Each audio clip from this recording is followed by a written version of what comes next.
তো চারটা প্রধান ক্যাটাগরি থেকে আমাদের প্রশ্ন আসে। চারটা প্রধান ক্যাটাগরি, তার মধ্যে যদি আমরা বলি চারটা প্রধান ক্যাটাগরি কি কি, লেটস সে এই জায়গাতে আমাদের দেয়া আছে। একটা হলো সেন্টেন্স টাইপস। সেন্টেন্স টাইপস মানে হচ্ছে ওই যে অ্যাসার্টিভ, ইন্টারোগেটিভ, এক্সক্লেমেটরি, এইটা। আর হচ্ছে ভয়েস। ভয়েস হচ্ছে অ্যাক্টিভ টু প্যাসিভ বা ভাইস ভার্সা হতে পারে, অনেক সময় প্যাসিভ থেকে অ্যাক্টিভ, মানে এটা যদিও আসার কথা কিন্তু কখনো আসে না। আচ্ছা, তারপর হচ্ছে ডিগ্রি। এটা হলো আমাদের নাম্বার 3। ডিগ্রির ক্ষেত্রে আমরা বলেছি পজিটিভ, কম্পারেটিভ, সুপারলেটিভ। আর the last one is simple, complex, compound, যেটা by far one of the most important আমাদের এই জায়গাতে। ঠিক আছে। এখন বইয়ের মধ্যে যদি লক্ষ্য করো, বইয়ের মধ্যে কিন্তু আমি খুব সুন্দর করে একটা জিনিস লিখেছি, দেখো আমাদের নেক্সট যে নিবে স্ট্র্যাটেজি এই সেগমেন্টে, যে আমাদের এই চারটা টপিকের মোট রুলস কয়টা দেখো তো। মোট রুলস কয়টার বেশি? 80টিরও বেশি। 80টিরও বেশি। এটা কি মনে রাখা সম্ভব? তার থেকে না বড় স্যার। কথা, সব রুলস ইম্পর্টেন্টও না, আমার সব রুলস লাগবেও না। ওই জন্য বইটাকে একটু নিজের রেফারেন্স বই হিসেবে রাখবা যখন এই টপিকটা সলভ করবা। সেটা কি? সেটা হচ্ছে আমি যখন, মানে ধরো এখানে প্রথমে দেওয়া আছে অ্যাফার্মেটিভ টু নেগেটিভ, তো অ্যাফার্মেটিভ টু নেগেটিভে যদি অন্যান্য বই দেখো, অন্যান্য বই দেখবে যে প্রায় 15টা, 16টা, 17টা, 20টা করে নিয়ম দেওয়া আছে, কিন্তু তার মধ্যে এখানে সিলেক্টেড রুল গুলো আমি দিয়েছি, সিলেক্টেড রুল 1, সিলেক্টেড রুল 2, এইভাবে টাইপ করে দিয়েছি। সো এর বাইরে তুমি দেখবে কখনো প্রশ্ন আসছে না। তো বেসিক্যালি তোমাকে হচ্ছে স্ট্র্যাটেজি দিয়ে জিনিসগুলো করতে হবে। সাকিব যেমন বলছে রুলস মনে থাকে না, আসলে ইংলিশ গ্রামার না রুলস মনে রাখার বিষয়ও না। তোমাকে এই গ্রামারের বেসিকটা শিখতে হবে আগে। যেমন সিম্পল, কমপ্লেক্স, কম্পাউন্ড তোমার মনে থাকে না। সিম্পল, কমপ্লেক্স, কম্পাউন্ড তুমি রুলস মুখস্থ করো, তারপর আবার রুলস ভুলে যাও। ঠিক আছে, দো অল দো থাকলে ইনস্পাইট অফ ডেসপাইট হবে, এটা তুমি জানো, এটা মুখস্থ করেছো।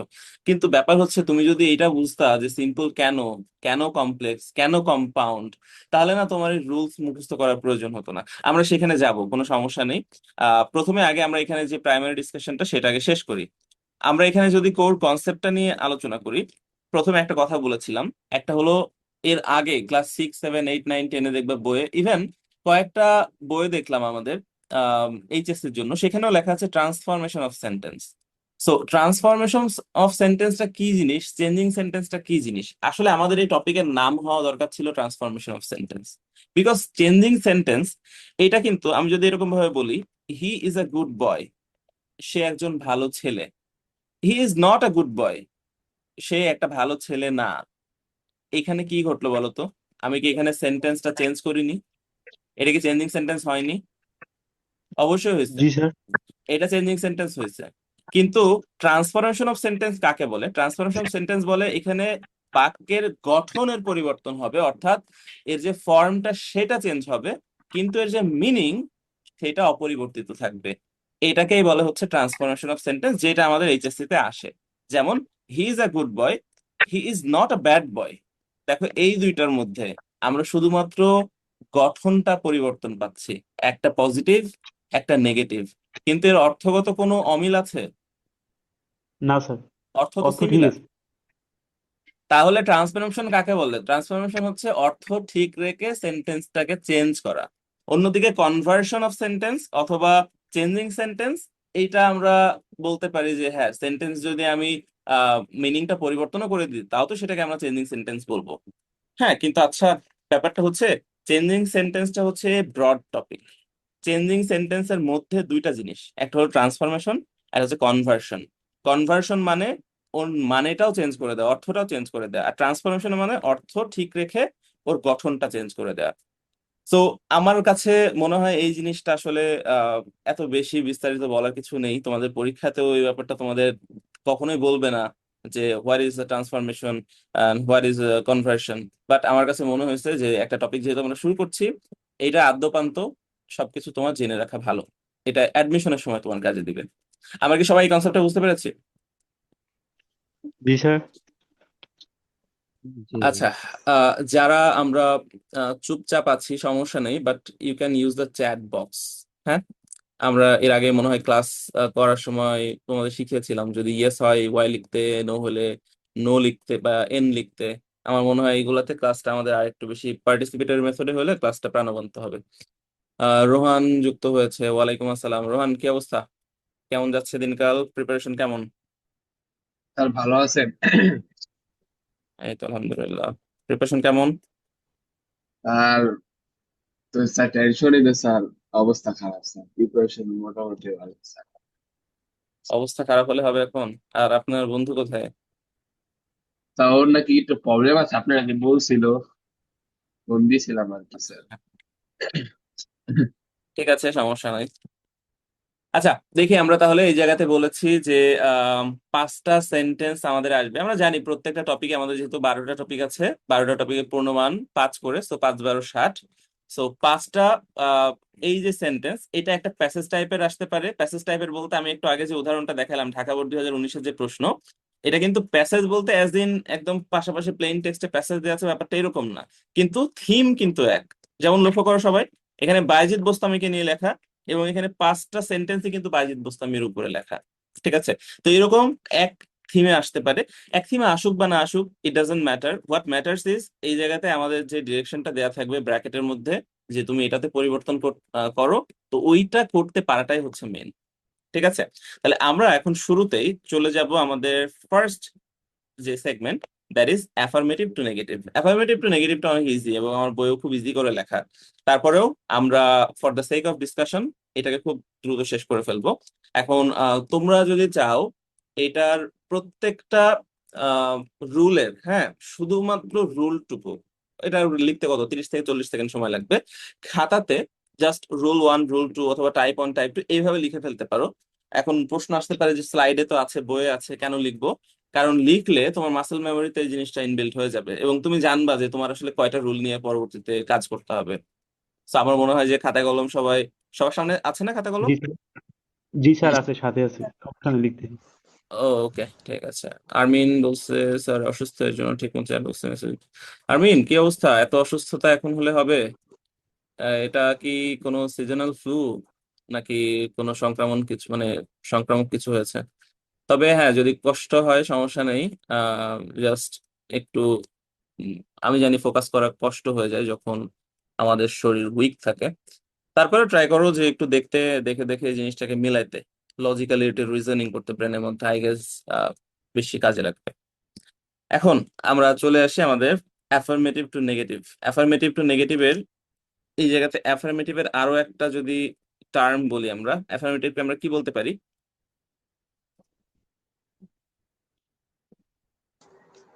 আমরা পজিটিভ বলতে পারি না? জি স্যার। অ্যাফার্মেটিভ বা পজিটিভ। আর লেটস সি, এই অ্যাফার্মেটিভ মানে হচ্ছে হ্যাঁ বোধক। হ্যাঁ বোধক মানে কি? যার মধ্যে কোনো ধরনের নো, নট, নেভার বা কোনো এই টাইপের নেগেটিভ শব্দ থাকবে না। আর নেগেটিভ মানেই তার মধ্যে কি থাকতে হবে? নেগেটিভ মানে তার মধ্যে নো, অথবা তার মধ্যে নট, অথবা তার মধ্যে নেভার, অথবা নেগেটিভ কনোটেশন যে মানে না বোধক শব্দ যেগুলো আছে, যেমন কিছু নেগেটিভ অ্যাডভার্ব আছে আমরা জানি, যেমন যেমন রেয়ারলি, যেমন সেলডম, এরকম আর কি কি আছে? Hardly. Hardly. Stop. Hardly, hardly, scarcely. I guess আমরা এটা দেখলেই বুঝতে পারবো। সো নো, নট, নেভার, এই তিনটা হচ্ছে আমাদের সব থেকে বড়। এখানে যদি বলি যে এইগুলা দেখে বুঝতে শিখতে হবে আমাদের, যেটা নেগেটিভ সেন্টেন্স নাকি অ্যাফার্মেটিভ সেন্টেন্স। এর পাশাপাশি নো, নট, নেভার না থেকেও আমাদের নেগেটিভ অ্যাডভার্ব গুলো থাকতে পারে, নেগেটিভ এরকম সম্পর্কযুক্ত যে শব্দগুলো থাকতে পারে, এগুলা দিয়েও কিন্তু আমরা বুঝতে পারি যে এটা একটা নেগেটিভ। এখন আমরা আসি যে নেগেটিভ যদি করতে হয়, সব থেকে কমন রুল হচ্ছে এটা। সেটা কি? The antonym rule. অ্যান্টোনিম রুলটা কি সেটা বলি। যেমন দেখো, Meera is an honest girl. এখন আমাকে এখানে লিখে দিবে যে নেগেটিভ করো, তখন আমরা বুঝতে পারছি যে এটা হচ্ছে একটা পজিটিভ সেন্টেন্স। কেন পজিটিভ? কারণ এর মধ্যে নো, নট, নেভার, কোনো নেগেটিভ অ্যাডভার্ব কিছুই নাই। তাহলে আমি যদি এটাকে নেগেটিভ এইভাবে করি, Meera is not an honest girl, এটা কি ট্রান্সফরমেশন হবে নাকি কনভার্সন হয়ে যাবে? যদি নট অ্যান অনেস্ট গার্ল বলি, একটাতে বলছে প্রশ্নতে যে মীরা হচ্ছে একটা সৎ মেয়ে, হ্যাঁ, অনেস্ট গার্ল, আর আমি যদি বলি নট আ অনেস্ট গার্ল, এটা কি অর্থ চেঞ্জ হয়ে যাবে না? জি স্যার। পুরোটা উল্টা হয়ে যাবে। আমরা কি সেটা চাচ্ছি? আমাদের কি সেটা করতে বলেছে? আমাদের করতে হবে ট্রান্সফরমেশন। সো অর্থটাকে ঠিক রাখতে হবে, যে অর্থটাকে ঠিক রাখার জন্য আমরা কি করি, যেহেতু নেগেটিভে নট নিয়ে আসতে হবে, আর এই জায়গাতে যে শব্দটা আমাদের আছে, যে অ্যাডজেক্টিভটা আছে, সেটার আমরা অ্যান্টোনিম করে দিব, অর্থাৎ বিপরীতটা দিয়ে দিব। তাহলে নট অনেস্ট মানে সৎ না, আর নট ডিসঅনেস্ট তার মানে অসৎ না, তার মানেই অসৎ হচ্ছে না। সৎ, তাই না? মানে জি স্যার। মাইনাস মাইনাসে কি হয়ে যায়, মাইনাস মাইনাসে হয়ে প্লাস। যায় হচ্ছে প্লাস। তো এইটাই আমাদের প্রয়োজন এখানে। তো নেগেটিভ, মানে অ্যাফার্মেটিভ টু নেগেটিভ বললে সবসময় যে এই নিয়মটাই খাটবে ব্যাপারটা এরকম না। তবে আমরা বেসিক স্ট্রাকচারটা যদি দেখি, তাহলে এটা হচ্ছে এরকম। আরো কিছু কিছু নিয়ম আছে, যেমন অনলি থাকলে কি হবে, এভরি থাকলে কি হবে, সেগুলো আমরা আলাদা করে মনে রাখবো।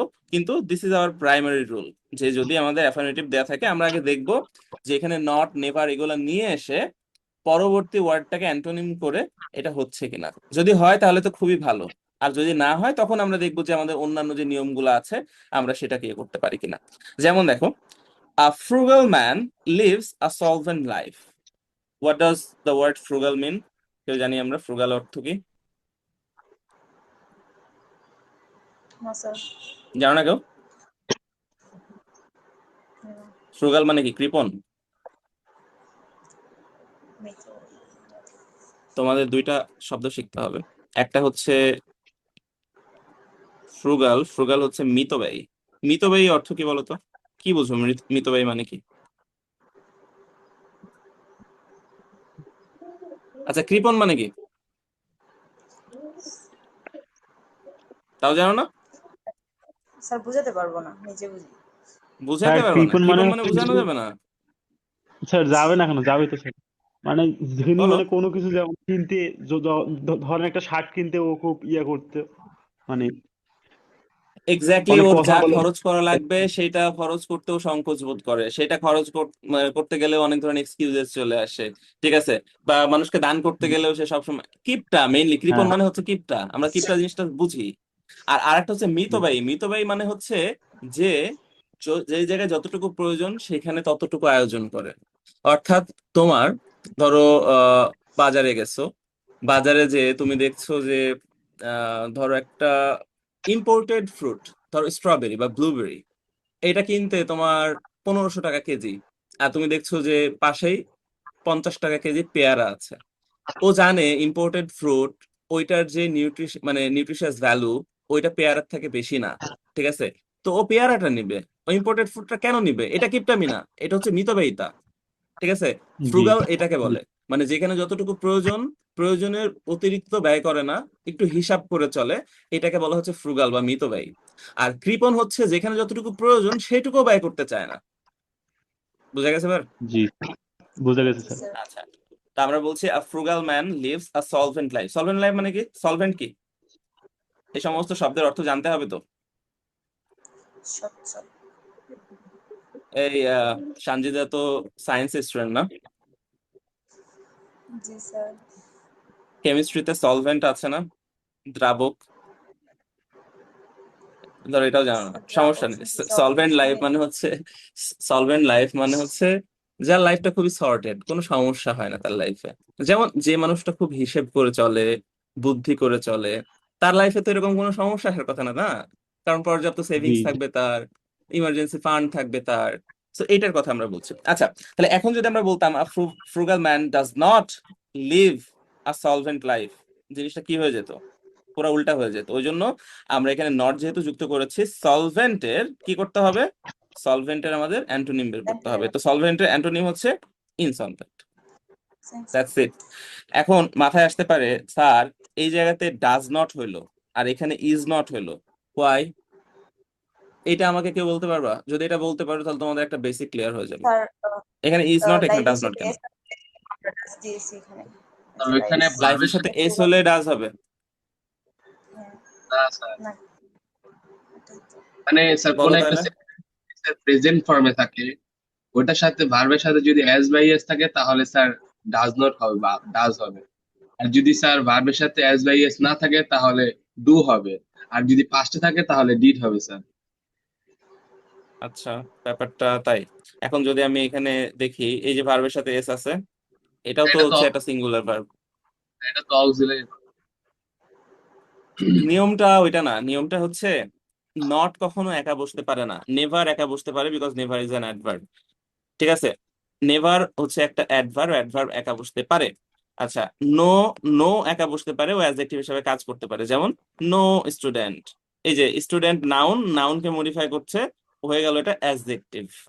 আর নেভার এটা হচ্ছে অ্যাডভার্ব, যেমন হি নেভার কলস মি, সে আমাকে কখনোই ফোন করে না। আমরা জানি ভার্বকে যখন আমরা হোয়েন, হোয়ার, হাউ এগুলো দিয়ে প্রশ্ন করি, তখন সেটা কি হয়, সেটা অ্যাডভার্ব হয়। তাহলে আমি এখন কলস কে প্রশ্ন করলাম কখন, ও বললো নেভার, কখনোই না, তাহলে এটা হলো অ্যাডভার্ব। কিন্তু আমরা এই যে নটের কথা বলছি, এই নট, এই ভদ্রলোক কখনো একা একা বসতে পারে না। যেমন এই যে নো একা বসতে পারছে, নেভার একা বসতে পারছে। নট অলওয়েজ কি হয়, একটা অক্সিলারি ভার্বের সাথে বসে। নাহলে তুমি চিন্তা করে দেখো, এখানে করে দেখো, he not go to college, হয় এরকম কখনো? না হয় স্যার। না। হয় তোমাকে এর আগে কি করতে হবে, এর আগে হয় তোমাকে ডাজ দিতে হবে, অথবা এর আগে অন্য কোনো অক্সিলারি ভার্ব দিতে হবে। সো অক্সিলারি ভার্ব যদি আমরা চিনি বা জানি, আমরা জানি অক্সিলারি ভার্ব দুই প্রকার, তাই না? Primary, model. প্রাইমারির মধ্যে আবার to be, to have, to do আছে, ওই যে am, is, are, was, were, have, has, had, shall, তারপর হচ্ছে আমাদের do, does, did.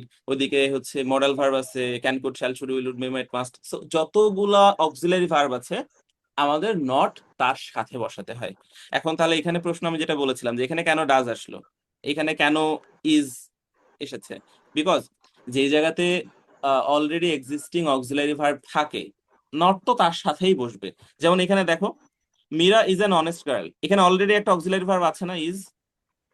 G sir. ওই জন্য জি আমরা স্যার। নটটা ওই অক্সিলারি ভার্বের সাথেই বসিয়ে দিয়েছি। কিন্তু এখানে যদি দেখো, আ ফ্রুগাল ম্যান লিভস আ সলভেন্ট লাইফ, এখানে কোনো অক্সিলারি ভার্ব আছে? নাই। Be verb, have verb, do verb, modal verb কিছু আছে এখানে? না স্যার। নাই। না স্যার। তো যখন অক্সিলারি ভার্ব থাকে না, তখন আমরা অক্সিলারি ভার্ব হিসেবে কোন ভার্বকে ধার করে আনি? ডু ডিডটাস হেল্পিং ভার্ব। Do does. ভার্বকে ধার করে আনি। আর এখানে ডাজ দেওয়ার কারণ হচ্ছে ওই যে রোহান যেটা বললো বা সঞ্জিত যেটা বললো, যে এস যেহেতু আছে, ওই জন্য এই ডু এর সাথে এস বাই এস যুক্ত হবে। তো তোমরা যে নিয়মটা বলছিলা, that is not the right explanation. Rohan, এবার কি বুঝা গেছে? জি স্যার। আচ্ছা, তাহলে নিয়মটা কি? নিয়মটা হচ্ছে নট কখনো একা বসতে পারে না, not always requires an auxiliary verb. তো সেন্টেন্সে যদি অলরেডি একটা অক্সিলারি ভার্ব থাকে, তাহলে তো আমাদের সমস্যা মিটাই গেল, ওই অক্সিলারি ভার্বের সাথেই বসবে। আর যদি না থাকে, সেই ক্ষেত্রে আমরা ডু ভার্বকে ধার করব। এখন সেটা ডু দিব নাকি ডাজ দিব না ডিড দিব, এটা ডিপেন্ড করবে ওই সেন্টেন্সের টেন্সের উপরে। যেমন এখানে ফ্রুগাল ম্যান যদি লিভস না থেকে লিভড থাকতো, আমরা কি দিতাম? ডিড দিতাম। আমরা দিতাম did. The frugal man did not live an insolvent life. ঠিক আছে, যদি ওই জায়গাতে লিভস না থেকে শুধু লিভ থাকতো, তাহলে আমরা দিতাম ডু নট বা don't. I hope I have made myself clear. এতটুকু পর্যন্ত সবাই ক্লিয়ার? জি স্যার। জি স্যার, বুঝতে পারছি। এই সমস্ত ছোটখাটো বেসিক জিনিসগুলাই মনে করো যে আমাদের বইয়ে বা অন্যান্য কোর্সে থাকে না, এইটাই হচ্ছে সমস্যা, বুঝছো? নাহলে তো বই দেখে বা অন্যান্য ইয়ে দেখে সবাই করতেই পারবে, কিন্তু এই যে ছোটখাটো বেসিক ডিটেলস গুলা তোমার এইগুলা ধরতে পারতে হবে। কারণ এই যে তুমি এটা নিয়ম হিসাবে মুখস্থ করলা, পরে ধরো তোমার যেগুলো শিখেছো তার বাইরে যে কোনো কিছু একটা চলে আসলো, কিন্তু এটা তোমার রেডিয়াসের মধ্যে, মানে তুমি যা শিখছো তার আশেপাশে, কিন্তু তুমি যদি এসব মানে বেসিক জিনিসগুলা মাথায় না রাখো, তাহলে তোমার ভুল হয়ে যাবে। আর গ্রামারে এইরকম ছোটখাটো জিনিস ভুল করা মানে তোমাকে এটা ডিরেক্টলি সম্পূর্ণটাই ভুল, তুমি নাম্বার পাবা না। সো এটা মাথায় রাখবা। কিছু কমন অ্যান্টোনিম বিগত বছরের প্রশ্নগুলা অ্যানালাইসিস করে আমি যেটা দেখেছি, সব থেকে বেশি যে ওয়ার্ড গুলা আসে, যেগুলো অ্যান্টোনিম আমাদের দরকার হয়, সেগুলো এখানে একটু রেখেছি। দেখো, গুড থাকলে সেটা আমরা ব্যাড, ফ্রেন্ড থাকলে ফো বা এনিমি। ঠিক আছে, ফ্রেন্ড মানে বন্ধু, ফো বা এনিমি মানে হচ্ছে শত্রু। অ্যাক্টিভ থাকলে যেমন লেখা আছে যে Liza is an active student, আমরা এটাকে কি করতে পারি নেগেটিভে? লিজা ইজ অ্যান অ্যাক্টিভ স্টুডেন্টকে Liza is not an inactive student. Exactly, Liza is not an inactive, অথবা Liza is not a lazy. Inactive বললে অ্যান বলতে হবে, আর লেজি বললে এ বলতে হবে। জিনিসটা কি বোঝা গেছে? জি স্যার। জি স্যার। আচ্ছা, এই যে সলভেন্ট, আমরা অলরেডি বললাম সলভেন্ট থাকলে আমরা ইনসলভেন্ট বা পোর দিতে পারি। মোরাল থাকলে ইমোরাল, মোরাল হচ্ছে নৈতিক, Moral. ইমোরাল হচ্ছে অনৈতিক। আচ্ছা, মর্টাল থাকলে, যেমন ম্যান ইজ মর্টাল, Immortal. তাহলে আমরা ইমোরাল। কি বলবো? Man is not immoral. Immortal. Always থাকলে নেভার, এটা তো অলরেডি আমরা জানি। সো বেসিক্যালি এই জায়গাতে আমরা যেই দুইটা সব থেকে ইম্পর্টেন্ট জিনিস শিখলাম, তার মধ্যে একটা হচ্ছে কখন এই যে ডাজ নট দিতে হয়, কখন ইজ নট দিতে হয়, এই জিনিসটা। তো আমি যদি এটাকে আরেকবার রিক্যাপ করে দিই, আমরা বলছি যে নট কখনো নেভারের মতো বা নোর মতো একা একা বসতে পারে না, বিকজ নেভার অ্যাডভার্ব একা বসতে পারে, নো অ্যাডজেক্টিভ একা বসতে পারে, বাট নট অলওয়েজ একটা অক্সিলারি ভার্বের সাথে বসে। তো যদি অলরেডি একটা অক্সিলারি ভার্ব থাকে, তাহলে আমরা তার সাথে নটকে বসিয়ে দিই, আর যদি না থাকে তাহলে আমরা ডু ভার্বকে ধার করি। সো এটা চলে গেল। আর অ্যাফার্মেটিভ টু নেগেটিভের প্রথম নিয়মটা ছিল এটা, অ্যান্টোনিম দিয়ে দিতে হবে। আচ্ছা, এখন আমরা যদি একটা বোর্ডের দেখি, রাজশাহী বোর্ডে ফ্রুগাল ম্যান লিভস আ সলভেন্ট লাইফ, এটা অলরেডি আমি উদাহরণ দিয়েছি। তাহলে আমরা এখানে স্টেপ 1 আমাদের আগে অ্যাডজেক্টিভটা খুঁজে বের করতে হবে। তাহলে সলভেন্ট হচ্ছে অ্যাডজেক্টিভ, কিভাবে বুঝলাম? বিকজ লাইফ নাউনটাকে ও মডিফাই করছে। কেমন লাইফ? ও বলছে হচ্ছে সলভেন্ট লাইফ। তাহলে অ্যাডজেক্টিভটা খুঁজে বের করলাম। এখন আমাকে খুঁজে বের করতে হবে ওই অ্যাডজেক্টিভটার অ্যান্টোনিম কি। তাহলে আমি অ্যান্টোনিমটা খুঁজে বের করলাম যে সলভেন্টের অ্যান্টোনিম হচ্ছে পোর অথবা ইনসলভেন্ট। এবার আমাকে যেটা করতে হবে, নট অ্যাড করতে হবে ওই ভার্বের সাথে। যদি অক্সিলারি ভার্ব থাকে তাহলে তো তার সাথেই করে দিব, আর যদি না থাকে তাহলে ডু ভার্বকে ধার করব। এবার আমি যদি তোমাদেরকে একটা টেস্ট দিই, একটু চ্যাট বক্স আমাকে বলতে পারো। হ্যাঁ, তো এখানে লিখলাম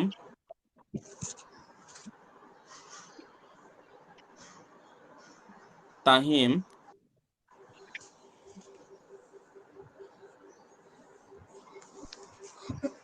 likes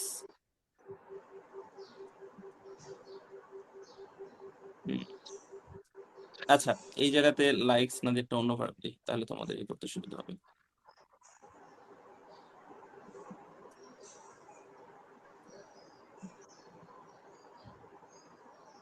Leeds an honest life. আমাদের প্রথম টাস্ক কি বলতো? What is our first task? Adjective বের করা। অ্যাডজেক্টিভ কোনটা এখানে? অনেস্ট। হনেস্ট। তাহলে অনেস্ট এটা বের করলাম। এবার কি করতে হবে এটার Antonym. এটারে এটাকে অ্যান্টোনিম? ডিসঅনেস্ট করতে হবে। ডিসঅনেস্ট। তাহলে অন্যগুলা ঠিক থাকবে, ডিসঅনেস্ট লাইফ এটাও ঠিক থাকলো। অনেস্টের আগে এন বসে, ডিসঅনেস্টের আগে কি বসবে? A. এই এ ডিসঅনেস্ট। বসবে। আচ্ছা, এবার আমরা সাবজেক্টটা ওইভাবে বসিয়ে দিই, তাহিম। এবার আমরা দেখতে পাচ্ছি যে এই জায়গাতে কোনো অক্সিলারি ভার্ব নেই, আছে? যদি না স্যার। অক্সিলারি ভার্ব না থাকে আমরা কোন ভার্বকে ধার করব? মূল ভার্ব। ডু ভার্বকে। এখন ডু এর সাথে এস বাই ইয়েস হবে কিনা সেটা দেখতে হবে, এই মূল ভার্বের সাথে এস বাই ইয়েস আছে কিনা। আছে, তার মানে আমরা ইয়েস যুক্ত করব। এবার আমরা নট যুক্ত করে দিলাম, তাহলে ডাজ নট। আর এবার আমরা লিড চলে আসবে। এখানে আর লিডস দেওয়া যাবে না, কারণ কি অলরেডি এস এই যে ডু এর সাথে দিয়ে দিয়েছি। দিয়ে দিয়েছি। এটাকে বুঝে গেছে? জি স্যার। ঠিক আছে স্যার। ওকে, তাহলে এবার আমি তোমাকে আর হ্যাঁ, নটের পরে কি স্যার ভার্বের বেস ফর্ম বসে এমন কোন রুলস আছে? নটের পরে ভার্বের বেস ফর্ম বসে এরকম কোনো রুলস নেই, বিকজ আমি যদি এরকম দিই, Tamim is not go to school, হবে? আমার কি বলতে হবে? Tamim is not going to school. আমি কি is not go to school বলতে পারবো? না স্যার। না। হ্যাঁ, নটটা কোনো ভার্ব না, ঠিক আছে? নটটা শুধু ভার্বটাকে নেগেটিভ অথবা পজিটিভ করতে পারে।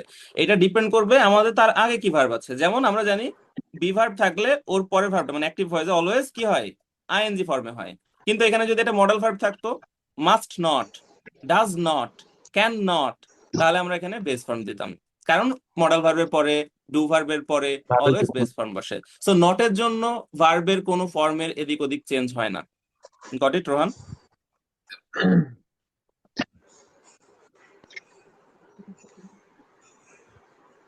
আচ্ছা, এবার আমি লিখি। হ্যাঁ, পারভেজ হ্যাজ আ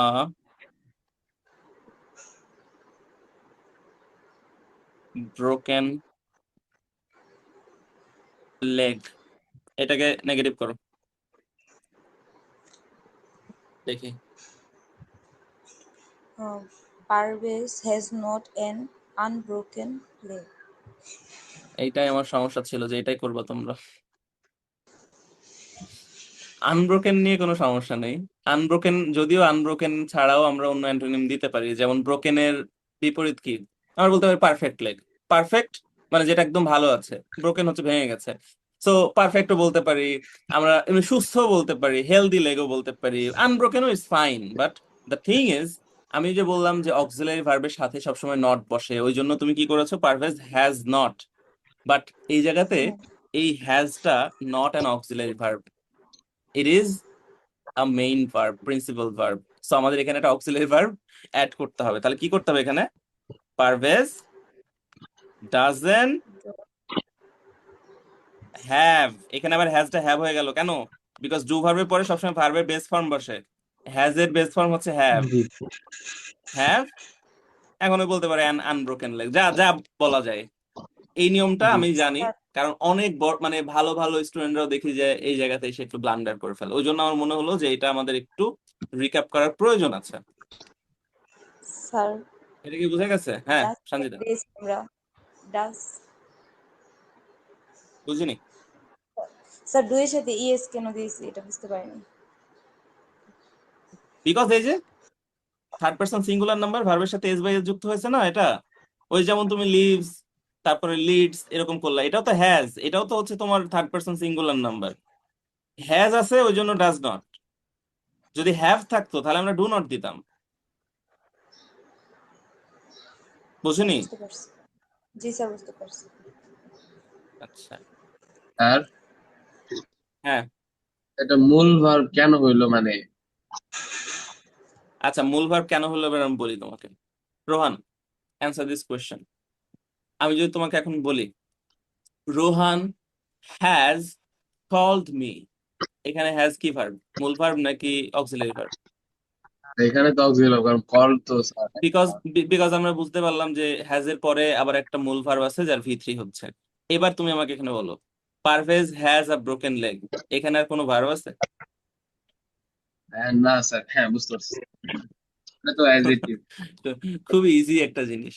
এই জায়গাতে হ্যাজ এর অর্থ হচ্ছে থাকা, হ্যাভ এর একটা অর্থ নেই। I have a car, I have a car মানে কি আমার একটা গাড়ি আছে। কিন্তু আমি যদি বলি I have driven a car, এখানে কি হ্যাভ মানে আছে? So I think you got the answer, right? আরে তানভীর যুক্ত হয়েছে, ওয়ালাইকুম আসসালাম। কি হবে তানভীর, আপনি নাকি অনেক ব্যস্ত ছিলেন? জি স্যার, এখন ফ্রি হয়ে ভালো, মাত্র ক্লাসে ঢুকলাম। ঠিক আছে, welcome, welcome to the class. Rule number 2, thank rule you. Number 2 হচ্ছে যদি এভরিডে এভরিওয়ান এইগুলা থাকে সেই ক্ষেত্রে আমরা কিভাবে অ্যাফার্মেটিভ থেকে নেগেটিভ করব। দেখো এর আগেরটা ছিল আমাদের সিম্পল সিনোনিম অ্যান্টোনিম রুল। আমরা কি করব, যদি নেগেটিভ করতে দেয় আগে দেখবো যে ওখানে যে অ্যাডজেক্টিভটা আছে ওটাকে আইডেন্টিফাই করব, ওইটা অ্যান্টোনিম দিব, আর তার আগে আমাদের অক্সিলারি ভার্ব সহ একটা নট বসাবো, ওটা হয়ে যাবে। কিন্তু ওইটা কাজ করবে না যখন আমাদের সাবজেক্ট হিসাবে এভরিবডি এভরিওয়ান এই টাইপের যদি প্রোনাউন গুলা থাকে। কারণ আমি যদি এরকম দিই এভরিবডি ওয়ান্টস ফ্রেন্ডস, যদি আমরা ওই অ্যান্টোনিমের রুলে চলে যাই everybody does not want enemy বা এরকম, মানে জিনিসটা doesn't work. So everybody everyone এগুলো যদি থাকে, খুবই সিম্পল একটা নিয়ম আছে, সেটা হলো এই যে এভরিবডি বা এভরিওয়ান এইটাকে তুলে দিতে হবে বা এটার মান বসাতে হবে। আমরা মান নির্ণয় অঙ্ক করছি না, জি স্যার। করছো তোমরা? মান নির্ণয়ের অঙ্ক করছো? ওই যে দেয়া থাকতো না জি স্যার। যে মনে করো এক্স সমান সমান 5, ওয়াই সমান সমান 9, ঠিক আছে, তারপর আমাদের একটা ইকুয়েশন করতে, সমীকরণই করতে দিত না, ঠিক ওইরকম এখানে মান নির্ণয় অঙ্ক করে ফেলো। মান নির্ণয় অঙ্ক কি, every is equal to there is no, there is no, আর তারপরে যেটা থাকবে এভরির সাথে যুক্ত, যদি বডি থাকে তাহলে দেয়ার ইজ নো বডি, যদি এভরি স্টুডেন্ট থাকে তাহলে দেয়ার ইজ নো স্টুডেন্ট, যদি এভরি মাদার থাকে তাহলে দেয়ার ইজ নো মাদার, তাহলে দেয়ার ইজ নোটা ইজ ইকুয়াল টু এভরি, এটা মাথায় রাখতে হবে। তাহলে আমরা যেখানেই দেখবো এভরি, ওইটার কি করব, মান বসায় দিব, দেয়ার ইজ নো। নো। আচ্ছা, তারপর ওই শব্দটা বসিয়ে দিব, শব্দটা বসিয়ে আমরা বাট, এই যে বাট, এটা যুক্ত করে বাদ বাকি অংশটা যেভাবে আছে সেভাবে দিয়ে দিব। যেমনটা একটু দেখো, এভরিবডি ওয়ান্টস ফ্রেন্ডস। আচ্ছা, তাহলে এভরি পরিবর্তে আমরা কি দেবো বলেছি? এভরি, দেয়ার ইজ তাহলে there is there is no, এতটুক দিয়ে দিলাম। আচ্ছা, তাহলে এভরির পরে আছে কি? বডি, তাহলে এই বডি এইভাবে চলে আসবে, তাহলে দেয়ার ইজ নো বডি হয়ে গেল। আচ্ছা, এবার মূল ভার্বের আগে আমরা কি বলেছি, কি বসাতে হবে? বাট। বাট বাট, তাহলে there is no body but, এবার ওই যেভাবে আছে সেভাবে আমরা শেষ করে দিব, ওয়ান্টস ফ্রেন্ডস, ওয়ান্টস ফ্রেন্ডস হয়ে গেল। তাহলে প্রথমে প্রশ্নটার অর্থ ছিল এরকম, সবাই বন্ধু চাই। আর আমাদের নেগেটিভটা যেটা করলাম, there is no body but wants friends, মানে এমন কেউ নেই যে বন্ধু চায় না। তার মানে কি নেগেটিভ নেগেটিভে কি হয়ে গেল? পজিটিভ হয়ে গেল, আমাদের অর্থ হয়ে কিন্তু গেছে। সিমিলার থাকে। এটাই হলো ট্রান্সফরমেশনের নিয়ম। তাহলে every mother loves her child, তাহলে এভরি পরিবর্তে কি হবে? There is no. There is no, তারপরে মাদারটা চলে Mother. আসলো, আর এবার মূল ভার্বের আগে কি বসাবো? বাট বসাব। বাট, তারপরে বাদ বাকিটা হয়ে গেল। আচ্ছা, এবার আমি তোমাদের দিচ্ছি, এটা আমাকে করে দেখো।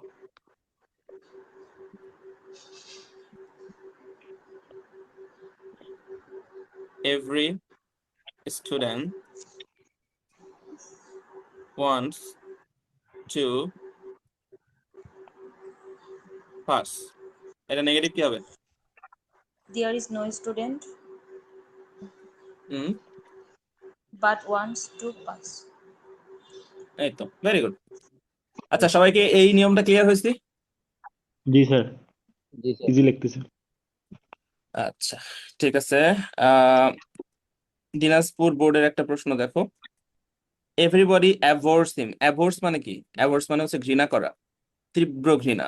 হেট মানে ঘৃণা, ওইটার এক স্টেপ উপরে। হ্যাঁ, যদি অনেক মন জি থেকে, মানে এটা হলো ঘৃণা আর এটা হচ্ছে ঘেন্না, তোকে আমি ঘেন্না করি, ঠিক আছে, এটা হলো অ্যাভোর। সো এভরিবডি অ্যাভোর্স হিম, এটাকে নেগেটিভ করতে বলেছে। আমরা এখন আহ এখানে কি করতে পারি? এই জায়গাতে আমাদের এভরিকে মান নির্ণয়ের অঙ্ক করে ফেলবো, হয়ে যাবে there is no no body আছে, তার মানে there is no body but অ্যাভোর্স বাট হিম। অ্যাভোর্স।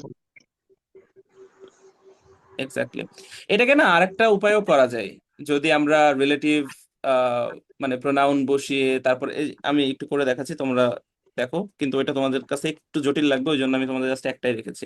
যেমন আমরা এরকম করতে পারি, দেয়ার ইজ নো বডি, মানে আমরা এখানে বাট বসাবো না, there is no body who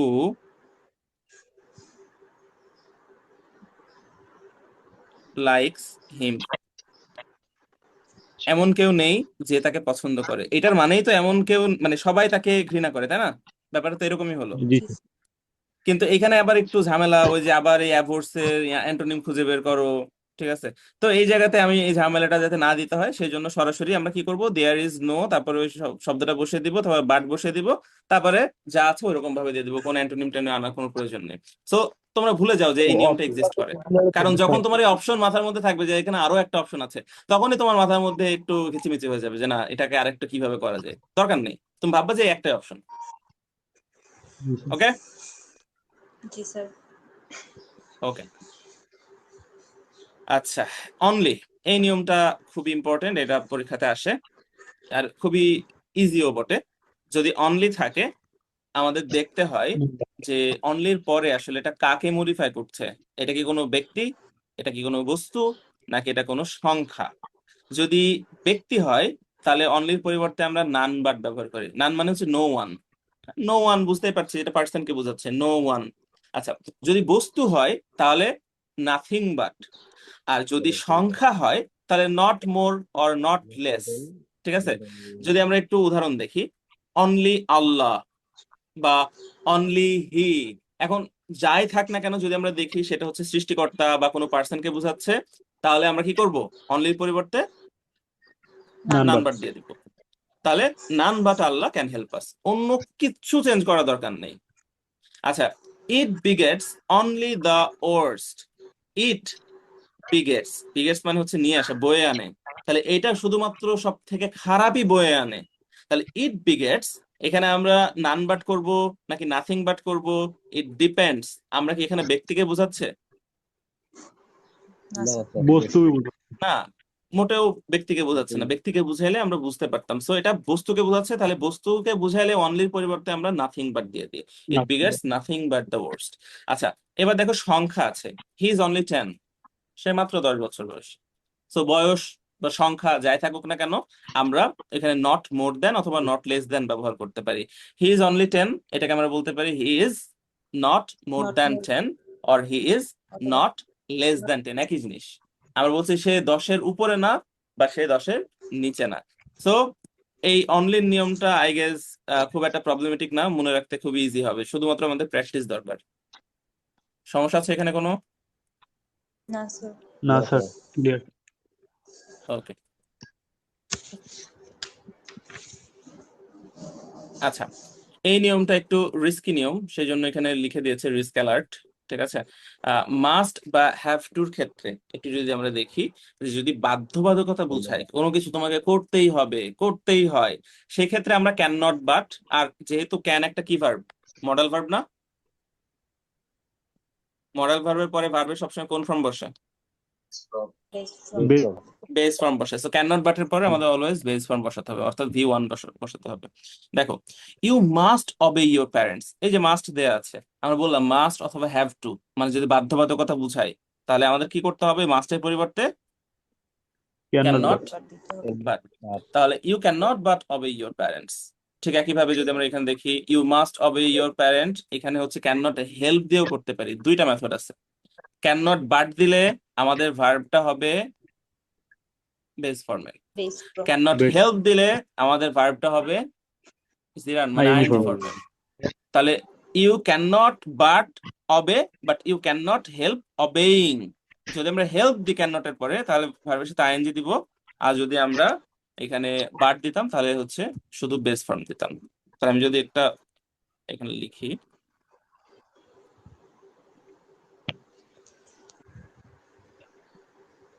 we have to study hard to pass helicopter Milon's HSC exam this time. আচ্ছা, এখন এখন বলো এখানে নেগেটিভ করো। We we cannot but study Cannot but study hard to pass. যদি আমরা এখানে ক্যান নট বাট না দিয়ে অন্য একটা মেথড দিয়ে যাই, উই তাহলে cannot studying hard to pass exactly, we can not help studying hard to pass helicopter Milon's HSC exam this time. বাহ, ভালো, সুন্দর সুন্দর। আচ্ছা, this is another very common rule, সেটা হচ্ছে টু টু, প্রথম টুটা তুলে দিয়ে একটা, আর একটা টু তুলে দিয়ে আরেকটা। এখন এই জিনিসটা না আরেকটা দিকেও কাজ করে, সেটা হচ্ছে এইটা হলো সিম্পল সেন্টেন্স আর এইটা হচ্ছে কমপ্লেক্স। সো এইটা সিম্পল থেকে কমপ্লেক্সও আসতে পারে, আবার এইটা কিন্তু অ্যাফার্মেটিভ থেকে নেগেটিভও আসতে পারে। মানে this two are totally different দুইটা জিনিস, বাট একই নিয়মের মধ্যে। আমি একটু তোমাদের সিম্পল কমপ্লেক্স যখন শেখাবো তখন এই জিনিসটা আরো ভালো বুঝতে পারবা। সেটা হচ্ছে, আমরা জানি সিম্পল সেন্টেন্স মানে হচ্ছে যে সেন্টেন্সে একটা মাত্র ফিনাইট ভার্ব থাকে, রাইট? Simple sentence. জি স্যার Sir, তো right. এই জায়গাতে দেখো দ্য ম্যান, এখানে ফিনাইট ভার্ব কোনটা? একটাই তো ভার্ব আছে, ফিনাইট নন ফিনাইটের প্রশ্নই নেই, এখানে ভার্বই একটা আছে, সেটা কি? ইজ। is এটা হচ্ছে একটা মাত্র ভার্ব। কিন্তু দ্বিতীয় সেন্টেন্সটা যদি দেখো, এখানে এটা একটা ভার্ব, আবার এটা একটা ভার্ব, তাহলে দুইটা যদি ফিনাইট ভার্ব হয়ে যায় সেটাকে সিম্পল সেন্টেন্স থাকে না স্যার না। Sir, তাহলে এটা হয়ে গেছে কমপ্লেক্স, তাহলে এটা সিম্পল থেকে কমপ্লেক্সও আমরা ওই নিয়মের মধ্যে এটাকে পাবো। তারপরেও নেগেটিভ টু পজিটিভের ব্যাপারটা একটু বুঝিয়ে দিচ্ছি। প্রথমে যেটা আসছে, the man is too weak to walk, মানে মানুষটা হাঁটার জন্য খুবই দুর্বল, মানে সে এত দুর্বল যে সে হাঁটতে পারে না, তাই না? তাহলে এখন আমাদের যেটা করতে হবে, প্রথম যে টু আছে এই টু তুলে দিয়ে আমরা কি করব? আমরা সো বসাবো। সো তারপরে আমরা যে অ্যাডজেক্টিভ আছে সেই অ্যাডজেক্টিভটাকে বসিয়ে দিব। তারপরে আমাদের যে টুটা আছে প্রিপোজিশন টু, এই টুটা আমরা উঠিয়ে দিয়ে কি করব? আমরা দ্যাট ব্যবহার করব। মানে নিয়মটা হলো খুবই সিম্পল, যে টু অ্যাডজেক্টিভ টু, এটা হবে সো অ্যাডজেক্টিভ দ্যাট।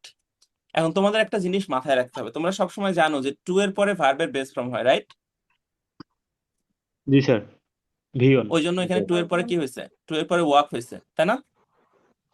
কিন্তু একটা জিনিস সবসময় খেয়াল রাখবা, দ্যাট আসা মানেই দ্যাটের পরে একটা ক্লজ আসতে হবে সব সময়।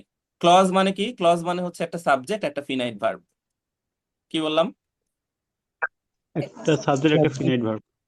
মানে প্রথমে যে কথাটা বলেছি যে দ্যাটের পরে অলওয়েজ কি আসতে হবে, একটা না একটা ক্লজ আসতে হবে। আর ক্লজ মানেই সাবজেক্ট আর ফিনাইট ভার্ব। টু এর পরে আমাদের ক্লজ দেওয়ার কোনো প্রয়োজন নেই। কিন্তু তুমি যদি দেখো এখানে, the man is so weak that walk, কেমন লাগছে শুনতে? মনে হচ্ছে না যে something is missing? G sir. ওই জন্যই আমরা আবার কি করেছি, যে দ্যাটের পরে আবার নতুন করে সাবজেক্ট নিয়ে এসেছি। সাবজেক্টটা কে? সাবজেক্টটা অলরেডি আমাদের দেয়া আছে সেন্টেন্সের মধ্যে, আমাদের নতুন করে খুঁজতে হবে না। এটা আমি কার সম্পর্কে কথা বলছি? এই দ্য দ্য ম্যান। ম্যান সম্পর্কে কথা বলছি। তো এই দ্য ম্যানকে যদি আমি আবার উল্লেখ করি, আমি কি আবার দ্য ম্যান বলবো নাকি প্রোনাউন দিব? না, বারবার তো নাউন এখন উল্লেখ হি। করে না মানুষ। তাহলে দ্য ম্যানের প্রোনাউন কি? হি। হি। হি। হি দিলাম, তাহলে আমরা সাবজেক্ট পেয়ে গেলাম। এখন আমাদের কি লাগবে? এখন আমাদের ভার্ব লাগবে। সো ভার্বের ক্ষেত্রে যেহেতু আমরা এটা নেগেটিভ করছি, তাহলে আমাদের কি করতে হবে? নট নিয়ে আসতে হবে। নট তো একা হইতে পারে না, পারে?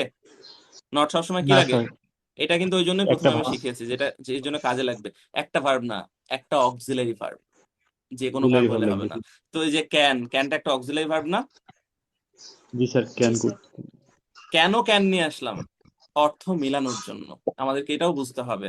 এটা প্রথমে বলছিলাম the man is too weak to walk, আর এখানে আমরা নিয়ে আসছি the man is so weak that, মানে মানুষটা এতই দুর্বল যে হি ক্যান নট ওয়াক, সে হাঁটতে পারে না। দেখো উত্তরটা কিন্তু এই প্রশ্নের সাথে একদম হুবহু মিলে যাচ্ছে। তাহলে বেসিক্যালি আমরা যেটা মাথায় রাখবো, প্রথম টুটা উঠিয়ে আমরা এখানে বসাবো সো, তারপর অ্যাডজেক্টিভ চলে আসবে। পরের টুটা উঠিয়ে আমরা দ্যাট দিব, তারপর ওই সাবজেক্ট চলে আসবে। এরপর ক্যান নট দিয়ে এই যে টু এর পরে যে ভার্বটা আছে ভার্বটা দিয়ে দিব, সিম্পলি। যদি এই জায়গাতে আরেকটা উদাহরণ আমরা দেখাই পাস্ট টেন্সের, দেখো, হি ওয়াজ টু স্মল টু টক, মানে সে কথা বলার জন্য খুবই ছোট ছিল। এখন এখানে ওয়াজ আছে না? এখানে কি জি ছিল? স্যার। এখানে ছিল ইজ। এখানে কি আছে? ছিল এখানে আছে ওয়াজ। ওয়াজ। তাহলে আমরা কি করব? এই টুটা উঠিয়ে সো দিব। হি ওয়াজ সো স্মল, এই টুটা উঠিয়ে কি দিব? ডেট। That that. দিব। আচ্ছা, এবার আমাদের লাগবে হচ্ছে সাবজেক্ট। তাহলে সাবজেক্ট এখানে অলরেডি দেয়া আছে হি, তাহলে হি বসায় দিলাম। এবার ক্যান নট দিব না কুড নট দিব, এটা ডিপেন্ড করবে কোন টেন্স। যেমন আগের এটা ছিল প্রেজেন্ট টেন্স, এই যে ইজ প্রেজেন্ট টেন্স, ওই জন্য ক্যান নট। কিন্তু এটা আছে ওয়াজ, তাহলে এটা কি হবে? Past tense. পাস্ট, কুড হবে। ওয়াজ আছে ওই জন্য এটা কুড নট দিয়েছি, যদি ইজ থাকতো আমরা ক্যান নট দিতাম। জিনিসটা কি বোঝা গেছে? জি স্যার। আচ্ছা, আমি একটা টেস্ট নিয়ে দেখি, তাহলে বুঝতে পারবো।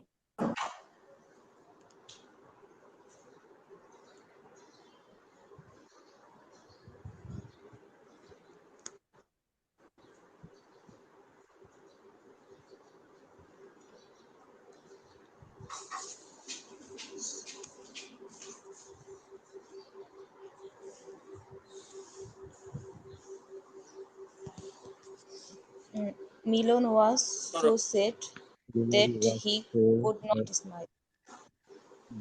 exactly. সাকিব, কি হবে এটা? জি স্যার, মিলন।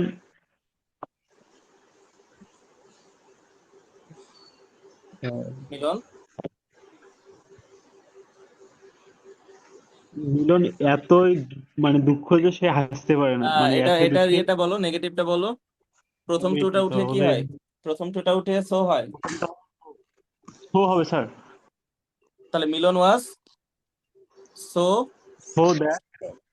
সো স্যাড, তারপর টু উঠে হয় দ্যাট, তাহলে Milan was so sad that.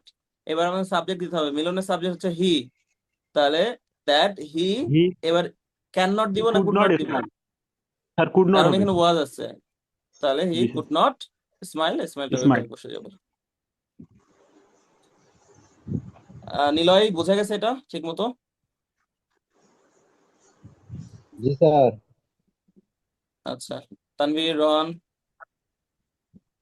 জি জি স্যার। ওকে,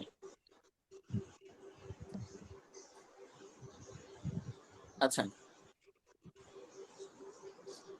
এটা দেখেন, as soon as, as soon as অর্থ কি? যত তাড়াতাড়ি সম্ভব? জি স্যার, যত না, দ্রুত অ্যাজ সম্ভব। সুন অ্যাজ অর্থ যত দ্রুত সম্ভব এটা না। অ্যাজ সুন অ্যাজ পসিবল মানে যত তাড়াতাড়ি সম্ভব। পসিবল মানে সম্ভব, পসিবলটা বলিই নি এখানে। As soon as as soon মানে as হচ্ছে কোনো একটা জিনিস হতে হতে আরেকটা জিনিস হওয়া, ঠিক আছে? আহ যেমন as soon as the thief saw the police, মানে পুলিশকে দেখতে না দেখতেই the thief he ran away, তার পুলিশকে দেখা মাত্র কি করছে? পালা সে গেছে। দৌড় দিছি। এক্স্যাক্টলি। তো এই জায়গাতে আমাদের মাথায় রাখতে হবে অ্যাজ সুন অ্যাজ যদি থাকে, ওইটাকে নেগেটিভ করার ক্ষেত্রে আমরা নো সুনার হ্যাড, এটা তো আমরা এর আগেও শিখেছি কমপ্লিটিং সেন্টেন্সে, তারপর রাইট ফর্ম অফ ভার্বের মধ্যে ওই নিয়মটা আছে। সো নো সুনার হ্যাড এর নিয়মটা আমরা খুব ভালো মতো জানি। Scarcely had, no sooner had, hardly had, এই তিনটা নিয়মই সিমিলার। সেটা হচ্ছে কি, নো সুনার হ্যাড এর পরে সাবজেক্ট আসে, তারপরে ভার্ব থ্রি আসে, যেহেতু এখানে হ্যাড, হ্যাভ, হ্যাজ, হ্যাড, ওর পরে সবসময় ভার্বের পার্টিসিপল ফর্ম বসে, মানে ভি থ্রি। আর তারপরে আপনার দেন দিতে হবে, আবার সাবজেক্ট এইদিকে হবে ভার্ব টু। তার মানে দেনের এইদিকে ভার্ব থ্রি, আর দেনের এইদিকে ভার্ব টু। ভাব এটা টু। মাথায় রাখতে হবে সব সময়, ঠিক আছে? একদিকে পাস্ট পারফেক্ট টেন্স আর একদিকে পাস্ট ইনডিফিনিট টেন্স। কিন্তু যদি স্কার্সলি হ্যাড বা হার্ডলি হ্যাড হয়, সেক্ষেত্রে জাস্ট একটা জায়গাতে আমাদের পার্থক্য হয় নো সুনার হ্যাড থেকে। সেটা কোথায়? সেটা হচ্ছে যে আমরা এখানে দেন When ব্যবহার করছি না, আর এখানে দিতে হবে হোয়েন। আর বাদ বাকি সিমিলার থাকবে, যে এখানে ভার্ব থ্রি থাকবে আর এখানে ভার্ব টুই থাকবে। তবে নো সুনার হ্যাড এর সাথে হার্ডলি হ্যাড, স্কার্সলি হ্যাড এর জাস্ট এক জায়গায় পার্থক্য, সেটা হচ্ছে এখানে দেন হয়, নো সুনার হ্যাড এর সবসময় দেন না। কিন্তু স্টুডেন্ট সবসময় ভুল করে, এখানে দেয় দেন, জি স্যার, এটা তারপর স্যার। এটা না, এটা করা যাবে না, then, T H A N. আর স্কার্সলি হ্যাড, হার্ডলি হ্যাড এর ক্ষেত্রে হোয়েন দিতে হবে। আচ্ছা, তাহলে আমরা যদি এখন দেখি, as soon as the thief saw the police he ran away, তাহলে এই জায়গাতে আমরা বুঝতে পারছি যে দ্যানের আগে রাখবো আমরা the thief saw the police এই অংশটা, আর দ্যানের পরে আমরা রাখবো হচ্ছে he ran away এই অংশটা। তাহলে আমরা এইবার এই জিনিসটাকে সুন্দর করে করে ফেলি। তাহলে নো সোনার হ্যাড দিয়ে শুরু হবে, নো সোনার হ্যাড। এবার আমাদের সাবজেক্ট আসবে, সাবজেক্ট কে? The thief. তাহলে no sooner had the thief. এইবার যদি আমরা বলি যে কি হয়, এই যে নোসনের হ্যাড এর পরে সাবজেক্ট, তারপরে ভার্ব থ্রি দিতে হয়, কিন্তু এখানে কিন্তু স ছিল যেটা ভার্ব টু। তাহলে সি স সিন। সিন। তাহলে no sooner had the thief seen, তারপরে দ্য পুলিশ, ওইটা ওইভাবে বসে যাবে। তারপরে দেন, তারপর আমাদের কোনো চেঞ্জ আছে আর? না স্যার। হ্যাঁ কোনো চেঞ্জ নাই। চেঞ্জটা শুধুমাত্র ওই দেনের আগের অংশে। জি স্যার। আর একটু আগে করাই আছে ভি টু। আমি এটাকে আরেকটু ইয়ে করে দিই। আচ্ছা, এবার এটাকে তোমরা করবা, দেখি।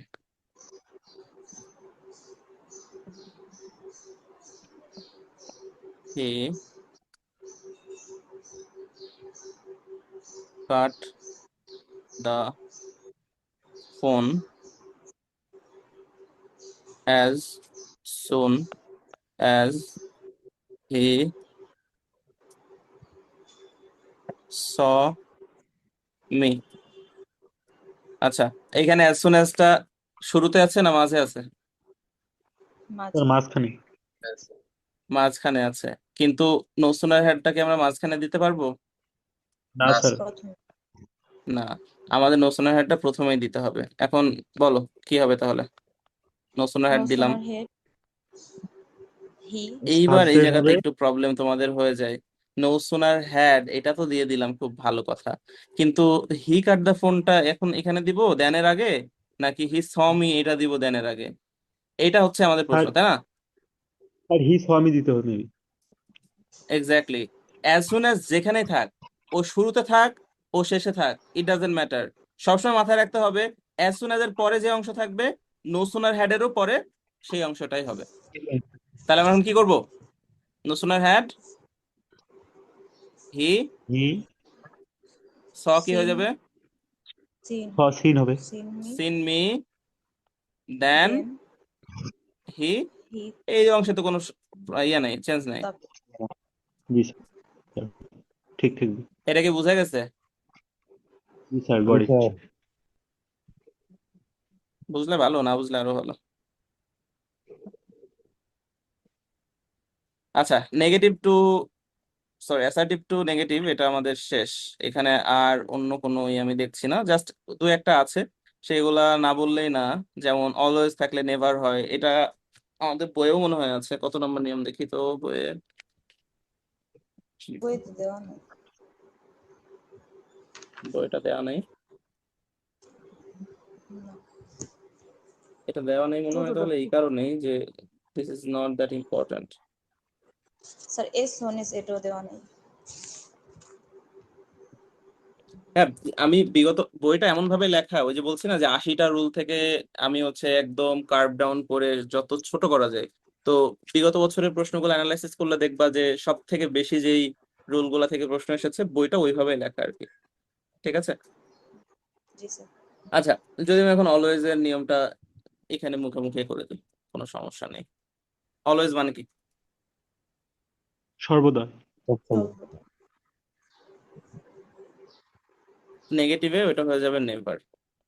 নেভার। বুঝতে পারছো যে দুইটা যেহেতু একদম পোলার অপোজিট, মানে আকাশ পাতাল পার্থক্য, তাহলে আমাদের ওর মাঝখানে মানে ওর ভিতরে যেই অ্যাডজেক্টিভ থাকবে বা যেই শব্দ থাকবে সেই শব্দটা কিন্তু অ্যান্টোনিম দিতে হবে, তাই না? যেমন he he always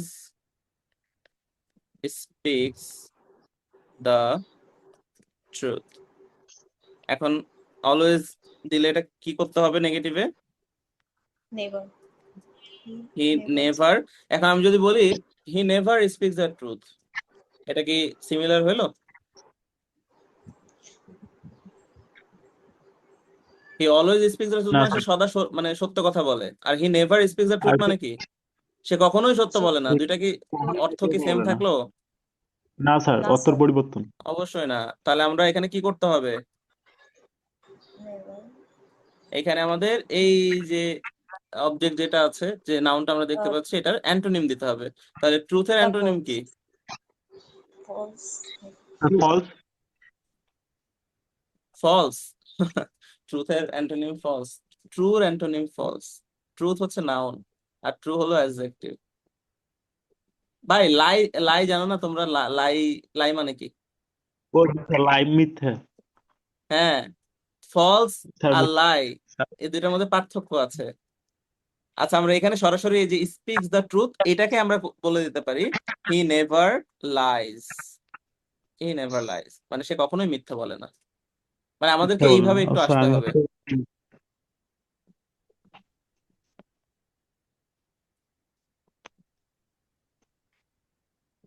he always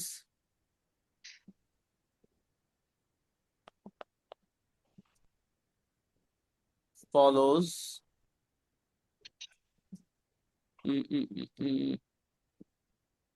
Shahrukh Khan. বলো এটাকে কিভাবে নেগেটিভ করবা? He never hmm, unfollow. Sir unfollow.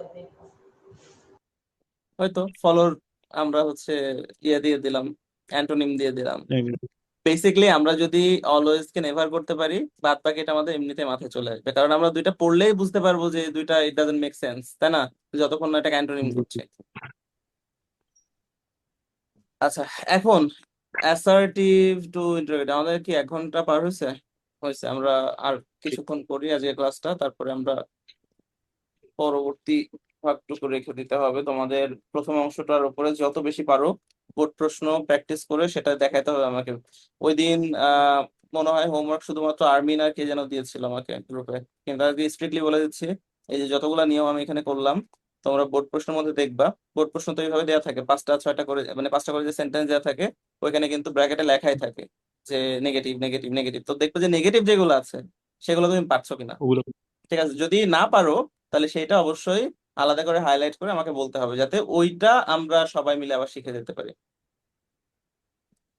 Okay G sir বলছি। ওকে।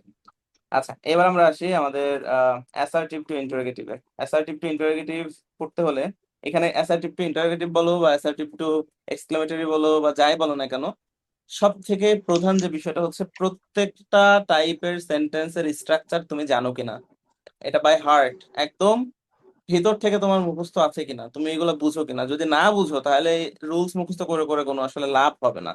যেমন আমি যদি তোমাকে অ্যাসার্টিভ এর কথা বলি, ইংরেজির সব থেকে বেশিরভাগ সেন্টেন্স হচ্ছে অ্যাসার্টিভ সেন্টেন্স। এটার যদি একদম সিম্পলেস্ট ফর্মে যদি বলি, এটা স্ট্রাকচার কি বলো তো অ্যাসার্টিভ সেন্টেন্সের? Subject, verb, subject, verb, object, object, বা বা extension। সবসময় তো অবজেক্ট হয় না, আমরা এক্সটেনশন বলতে পারি। এক্সটেনশন অবজেক্ট হতে পারে, কমপ্লিমেন্ট হতে পারে, প্রিপোজিশনাল ফ্রেজ হতে পারে, অনেক কিছু হতে পারে। আচ্ছা, তো মেইনলি বেসিক্যালি এটা হচ্ছে আমাদের অ্যাসার্টিভ। যদি ইন্টারোগেটিভ এর কথা বলি, ইন্টারোগেটিভ আর অ্যাসার্টিভ এর মধ্যে বেসিক ডিফারেন্সটাই হচ্ছে এখানে যে অ্যাসার্টিভে সাবজেক্টের পরে আসে ভার্ব, আর ইন্টারোগেটিভে এখানে অলওয়েজ ভার্ব সামনে থাকবে, সাবজেক্টের ভার্ব আগে সামনে। আমাদের অক্সিলারি ভার্ব আসে। সব ভার্ব না কিন্তু, কি ভার্ব?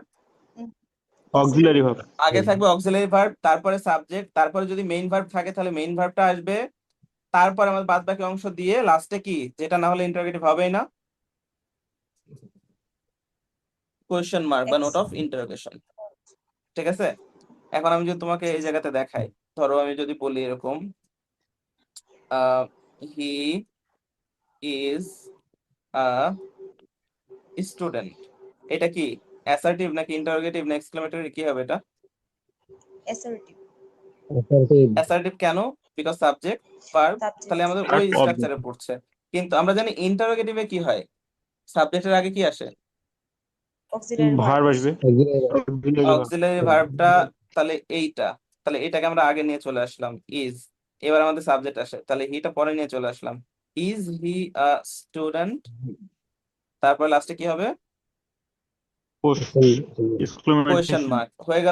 হয়ে গেল ইন্টারোগেটিভ। কিন্তু আমাদের এইচএসসি তে যে ইন্টারোগেটিভটা আমাদের আসে ট্রান্সফরমেশনে, ওইখানে আমাদেরকে ইনভার্সন করতে হয়, নেগেটিভ ইন্টারোগেটিভ করতে হয়। নেগেটিভ ইন্টারোগেটিভ তো বুঝো, নেগেটিভ মানে কি, আমাদের অক্সিলারি ভার্বের সাথে নট যুক্ত করতে হয়, তাই না? তাহলে অক্সিলারি ভার্ব হচ্ছে ইজ, জি তাহলে এর স্যার। সাথে আমরা কি যুক্ত করব? Is not.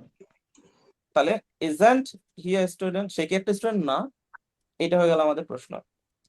তাহলে প্রশ্ন কিন্তু দুই ধরনের হয়, একটা হলো অক্সিলারি ভার্ব দিয়ে শুরু হয়, আর এক ধরনের প্রশ্ন হচ্ছে WH ওয়ার্ড দিয়ে শুরু হয়, হু, হোয়াট, হুইচ, ওয়্যার ইত্যাদি ইত্যাদি। ওইগুলো আমরা জানি, যেমন দেখো, হোয়াট ডু ইউ ওয়ান্ট। এখন বলতে পারো স্যার এই জায়গাতে কি তাহলে আমাদের এই নিয়মটা খাটে না, auxiliary verb plus subject plus main verb? হ্যাঁ, এখানেও খাটে। এখানেও দেখো, যদিও ওয়ার্ড দিয়ে শুরু হয়েছে কিন্তু সাবজেক্টের আগে কি আছে? ডু আছে। যেটা ডু। যেটা জি একটা স্যার, অক্সিলারি ভার্ব ভার্ব। মানে WH ওয়ার্ড দিয়ে শুরু হোক বা অক্সিলারি ভার্ব দিয়ে শুরু হোক, অলওয়েজ ইন্টারোগেটিভ সেন্টেন্স মানেই হচ্ছে সাবজেক্টের আগে অক্সিলারি ভার্ব থাকা লাগবে তোমার, আদারওয়াইজ মানে that wouldn't be an interrogative sentence. এবার যদি আমরা তাহলে চলে আসি, তো এটা বেসিক রুল অলরেডি আমি বলেছি যে যদি আমাদের প্রশ্নতে যে সেন্টেন্সটা দেয়া আছে সেটা যদি অ্যাফার্মেটিভ হয়, অর্থাৎ পজিটিভ সেন্টেন্স হয়, তাহলে ইন্টারোগেটিভ করার সময় সেটাকে কি করতে হয়? নেগেটিভ ইন্টারোগেটিভ করতে হয়, মানে ওই অক্সিলারি ভার্বটার সাথে আমরা হচ্ছে নট যুক্ত করে দিতে হয়। আর যদি ওইটা নেগেটিভ হয়, তাহলে কি আমরা ইন্টারোগেটিভ করার সময় সেটাকে আবার নেগেটিভ করব? না, না, affirmative। ওইটাকে আমাদের করতে হবে হচ্ছে পজিটিভ, মানে আমাদের ওই নো, নট, নেভারটাকে বাদ দিতে হবে।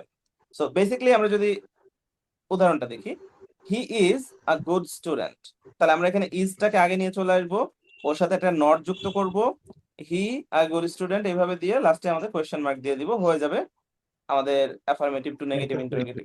অর্থাৎ অ্যাসার্টিভ দেওয়া আছে, আমরা ইন্টারোগেটিভ করে ফেললাম। এখানে নট কেন এনেছি, কারণ he is a good student, এটা হচ্ছে আমাদের একটা অ্যাফার্মেটিভ বাক্য। কিন্তু যদি এরকম আছে হি is not a good student, এটা কি অ্যাফার্মেটিভ নাকি নেগেটিভ? নেগেটিভ। এটা নেগেটিভ। তাহলে আমরা কিন্তু এটাকে হচ্ছে যখন ইন্টারোগেটিভ করব তখন আর নেগেটিভ রাখবো না, রাখবো। না না স্যার। স্যার। তাহলে আমরা এখানে কি করেছি, হি ইজ অক্সিলারি ভার্বটা তাহলে আগে নিয়ে এসেছি, আর নটটাকে আমরা রাখিনি, ওই জন্য ওটাকে ভ্যানিশ করে দিয়েছি। এরপরে আমাদের সাবজেক্ট কি, হি। সাবজেক্ট হি অলরেডি চলে এসেছে। হি তাহলে ইজ হি আ গুড আর স্টুডেন্ট। দেখো এখানে কিন্তু খুবই স্ট্রেট ফরওয়ার্ড, এই জায়গাতে আসলে কোনো ঝামেলা নেই। আমরা বলছি না যে যদি স্ট্রাকচার বোঝো তুমি, যে একটা অ্যাসার্টিভ স্ট্রাকচার কি, একটা ইন্টারোগেটিভে কি, কার পরে কে আসে, সাবজেক্টের আগে কে থাকে পরে কে থাকে, এরকম জিনিসগুলো যদি তোমার বেসিক জিনিসগুলো মাথায় থাকে তাহলে কোনো রুলস মুখস্থ করা লাগে না। এই রুলসটা কি তোমার মুখস্থ করতে হবে? না স্যার। না, সিম্পল জিনিস। তাহলে অ্যাসার্টিভ, ইন্টারোগেটিভ এইগুলো প্রত্যেকটার তুমি মাথায় রাখবা হচ্ছে স্ট্রাকচারটা, দ্যাটস ইট। আচ্ছা, এখন এইটা হচ্ছে সব থেকে বেসিক নিয়ম আমাদের অ্যাসার্টিভ টু ইন্টারোগেটিভ করার। এখন যদি আমরা আরো কিছু কিছু এতে যাই, যেমন হ্যাভ, দেখো বি বা হ্যাভ ভার্ব যখন থাকবে, বি ভার্ব কোনগুলা, am, is, are, was, were, এগুলো হচ্ছে বি ভার্ব আমরা জানি। হ্যাভ ভার্ব কোনগুলা, হ্যাভ, হ্যাজ, হ্যাড, এগুলো হচ্ছে। তো যখন এই অ্যাফার্মেটিভ বাক্যটা আমাদের am, is, are, was, were, have, has, had এইগুলা থাকবে, তখন ইন্টারোগেটিভ করতে যে আমরা হচ্ছে ওইগুলার সাথে কি করে দিব, নট যুক্ত করে সাবজেক্ট দিয়ে দিব, যেটা অলরেডি আমরা শিখেছি অলরেডি। তাহলে এই জায়গাতে যে নিয়মটা আমি বলার চেষ্টা করছি সেটা হচ্ছে নট কখনো কি হয় না, একা একা বসতে পারে পারে না, না। অলওয়েজ কোনো না কোনো একটা অক্সিলারি ভার্বের সাথে বসে। তাহলে এখানে বি ভার্ব বা হ্যাভ ভার্ব থাকা মানে ওর সাথে নটটা বসে যাবে। কিন্তু আমরা যখন দেখব যে এখানে কোনো ধরনের অক্সিলারি ভার্ব সেন্টেন্সের মধ্যে নেই, তখনও কিন্তু আমাদের খুব একটা সমস্যা হওয়ার কথা না, বিকজ আমরা জানি যদি অক্সিলারি ভার্ব না থাকে আমরা কোন ভার্বকে যেন আনি ধার করে, ডু। ডু। যেমন আমরা যদি এখানে উদাহরণ দেখি, he likes to play cricket. আচ্ছা, এটাকে ইন্টারোগেটিভ করো তো। Doesn't he like to play cricket? তারপরে আমাদের কোয়েশ্চেন মার্ক দিতে হবে। তাহলে এখানে কেন আমরা ডাজেন্ট নিয়ে আসলাম, that is our question, because আমরা জানি ইন্টারোগেটিভে শুরুতে কি আসে, অক্সিলারি ভার্ব আসে। তো এই যে সেন্টেন্স, এখানে কোনো বি ভার্ব কোনো হ্যাভ ভার্ব আছে, মানে অক্সিলারি ভার্ব আছে এখানে? না না স্যার। স্যার, অ্যাবসেন্ট নাই। আছে। তাহলে আমরা এখানে ডু ভার্বকে ধার করলাম। এখন ডু এর সাথে এস বাই এস হবে কিনা আমরা দেখতে হবে, এটা থার্ড পারসন সিঙ্গুলার নাম্বারে যে ভার্বের সাথে এস আছে, তাহলে এখানে ইয়েস চলে আসলো। আর আমরা যেহেতু জানি ইনভার্সন নিয়ম এখানে কাজ করে, যে যদি স্টেটমেন্টটা থাকে পজিটিভ আমরা এখানে নেগেটিভ করতে হবে, তাহলে এখানে ডাজ হয়ে গেল ডাজন্ট। এবার আমাদের বাদ বাকি একদম সিম্পল নিয়ম আমরা জানি, তারপরে হচ্ছে সাবজেক্ট আসবে, তারপরে তাহলে doesn't he like to play cricket, লাস্টে হচ্ছে question mark. So that is the ultimate rule এই জায়গাতে। যদি এই জায়গাতে হি লাইকড টু প্লে ক্রিকেট থাকতো তাহলে আমরা এখানে ডাজেন্ট না বলে ডিডেন্ট বলতাম, মানে এটা শুধুমাত্র ডিফারেন্স হতো। ব্যাপারটা কি বোঝা গেছে? জি জি স্যার। স্যার। যেমন দেখো এখানে most of the people of our country, আমাদের দেশে অধিকাংশ মানুষ, are living in the rural areas, তাহলে একদম প্রত্যন্ত বা গ্রাম অঞ্চল এই সমস্ত জায়গাতে তারা বসবাস করে। আচ্ছা, তাহলে যেহেতু এইখানে সেন্টেন্সে এই পুরা প্রথম অংশটা, এর মধ্যে কিন্তু কোনো ভার্ব নেই, অনেকে আবার কনফিউজড হয়ে যাবে, কারণ এই পুরা অংশটাই কিন্তু আমাদের সাবজেক্ট, তাই নাকি? জি এই স্যার। পুরাটাই সাবজেক্ট, কারণ ভার্বের আগে যে অংশটা জি থাকে স্যার। সেটাই তো সাবজেক্ট, ভার্বের আগে যে নাউন প্রোনাউন বা যে নাউন ফ্রেজ যেটা থাকে। তাহলে এই জায়গাতে আমাদের ভার্বটা হচ্ছে আর, যেটা একটা অক্সিলারি ভার্ব, তাহলে আমরা এই আরটাকে প্রথমে নিয়ে আসবো, তার সাথে নট যুক্ত করব, তাহলে আরেন্ট, তারপরে আমাদের যা আছে তাই, most of the people of our country living in the rural areas, শেষ। তো ওই বড় সাবজেক্ট দেখে আমরা ভয় পাবো না, আমরা আগে আইডেন্টিফাই করব which one is our verb, তারপরে ভার্বটাকে আমরা আগে নিয়ে আসবো, ওর সাথে নট যুক্ত করব, তারপরে আমরা হচ্ছে বাদবাকি অংশ দিয়ে। আচ্ছা, এখানে কিন্তু একটা ডিসক্লেইমার, সেটা হচ্ছে যদি আমরা এই নোট অফ ইন্টারোগেশন বা কোয়েশ্চেন মার্কটা না ব্যবহার করি মার্ক পাবো? না স্যার। না স্যার। অনেকেই খুব ভালো মতো কিন্তু এটাকে ট্রান্সফর্ম করে, বাট লাস্টে কোয়েশ্চেন মার্কটা দিতে তার মনে থাকে না, এটা অবশ্যই তোমরা করবা না। পরীক্ষা, আমি সবসময় শেখাই এটা, পরীক্ষা হলে last 5 minute is not for writing your answer. Last 5 minute is always for revision. ওইখানে সব সময় লাইন বাই লাইন রিভিশন দিয়ে দেখবা যে তোমার এখানে পাংচুয়েশন ঠিক আছে কিনা, তোমার এই জায়গাতে স্পেলিং ঠিক আছে কিনা, বা কোয়েশ্চেনের নাম্বার গুলা দেওয়া ঠিক আছে কিনা, বিকজ এইগুলোর জন্য মাঝে মাঝে অনেক বড় সড় মানে লেভেলের হ্যাম্পার কিন্তু হয়ে যায়। তুমি সব ঠিক লিখছিলা কিন্তু দেখা যাচ্ছে কোয়েশ্চেন নাম্বারটা তুমি ভুল লিখছো, 5 নাম্বারের জায়গায় তুমি 6 নাম্বার দিয়ে দিছো। তো এই সমস্ত ক্ষেত্রে টিচারের হাতে আসলে উনি যদি চায় যে না উনি মায়া দয়া আছে, মানে ইয়ে করলো ঠিক আছে ওটাকে ওভারলুক করলো, দেন ইটস ফাইন। অনেকেই আছে অনেক মানে একদম বাই দা বুক যারা থাকে আর কি, হ্যাঁ, যে যেভাবে দিয়েছে ওইভাবে ইয়ে করতে হবে, তো সেই ক্ষেত্রে কিন্তু আমাদের জন্য একটা বড় সড়ো হেডেক ওইটা। তো এটা অবশ্যই জি মাথায় স্যার। রাখতে হবে। আচ্ছা, sorry। আচ্ছা, এবার যদি আমরা আসি, আহ তো ওইটা তো দেখলাম আমরা যে যখন অক্সিলারি ভার্ব থাকবে বা থাকবে না আমরা ওই যে ডু নিয়ে আসি, আর অক্সিলারি ভার্ব থাকলে ওইগুলাকেই নিয়ে আসবো। কিন্তু ডাব্লিউএইচ ওয়ার্ড দিয়েও তো প্রশ্ন হয়, সেটার নিয়ম কি? সেটার নিয়ম দেখো, যদি সাবজেক্ট হিসাবে নো বডি, নো ওয়ান, ঠিক আছে, নান বা নো ওয়ান তো একই জিনিস। তো অ্যাসার্টিভ বাক্যে যদি আমাদের নো বডি, নো ওয়ান এইগুলা সাবজেক্ট হিসাবে থাকে, তাহলে ইন্টারোগেটিভ করার সময় আমরা ওইটা উঠাই দিব, নো বডি, নো ওয়ান এগুলো উঠিয়ে দিয়ে কি হবে, ওখানে হু হবে। হু। যেমন দেখো, এখন প্রথম কথা হচ্ছে নো বডি নিজেই তো একটা নেগেটিভ না, ওর মধ্যেই তো নো আছে। তাহলে আমাদের কি পরবর্তীতে যখন ইন্টারোগেটিভ করব ওইটা কি আমাদের নেগেটিভ করার দরকার আছে? বলছি নো বডি নো ওয়ান এটা তো নিজেই নেগেটিভ, না ইন্টারোগেটিভ করার না সময় কি স্যার, ওখানে আবার নেগেটিভ আনার দরকার আছে? না আনার তো স্যার। দরকার নাই। তাহলে আমরা নো বডি নো ওয়ান এগুলা তুলে দিয়ে কি দিব এখানে, ওইখানে শুধু হু হু। দিয়ে দিব, আর বাদ বাকি সব সিমিলার থাকবে, লাস্টে কোয়েশ্চেন মার্ক। যেমন দেখো, nobody denies their contribution to their motherland, এখানে হবে কি, who denies their contribution to their motherland. No one can beat him, who can beat him. খুবই সিম্পল না এটা? এখানে কিচ্ছু নাই, জাস্ট নোবডি নো ওয়ান তুলে দিয়ে হু, আর লাস্টে হচ্ছে কোয়েশ্চেন মার্ক। এখানে আগে পরে ওই যে ভার্ব আনার প্রশ্নটাও আসছে না, কারণ এখানে অলরেডি ভার্বটা আগে আছেই। এই যে ক্যান, এটা আমাদের ভার্বটা এখানে চলে আসছে। আমি যদি এখানে আরেকবার দেখাই, নোবডি লাইকস হিম, এটাকে ইন্টারোগেটিভ করো তো। Who like him? কি হবে? Who নোবডি নো ওয়ান এটাকে আমরা রিপ্লেস করব নোবডি হু হু দ্বারা, বলবে। আর বাদ বাকি কোনো কিছু কি চেঞ্জ হবে? না স্যার, সবকিছু ঠিক আছে। সবকিছু ঠিক থাকবে, শুধু লাস্টে একটা কোয়েশ্চেন মার্ক হবে, দ্যাটস ইট। এটা কি খুব সিম্পল না নিয়মটা? জি স্যার। জি স্যার। আমার মনে হচ্ছে আমি শুধু আজকে ঢেলেই যাচ্ছি, তোমাদের উপচে পড়ে যাচ্ছে কিনা সেটা আমাকে জানিও, যে একদিনে বেশি হয়ে যাচ্ছে কিনা। হ্যাঁ স্যার। আচ্ছা, এবার আসা এভরিবডি, এভরিওয়ান, অল, এটা নোবডি নো ওয়ান এটার অপোজিট, ঠিক আছে? এভরিবডি, এভরিওয়ান, অল এগুলোর অর্থ কি, সবাই।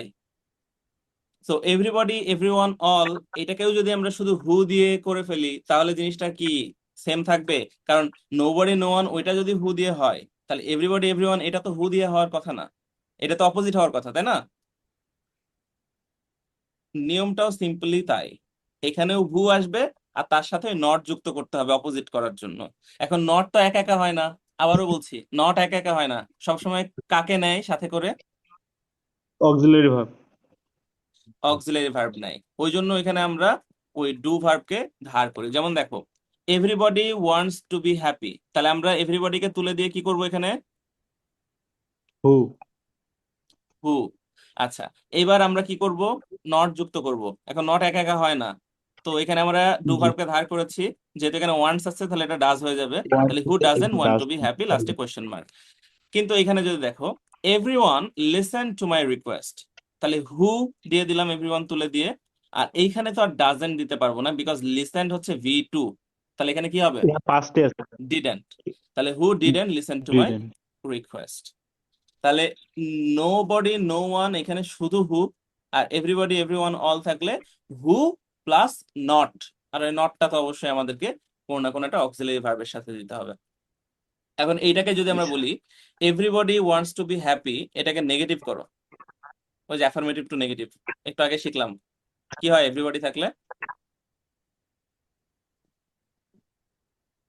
হু Sir, who?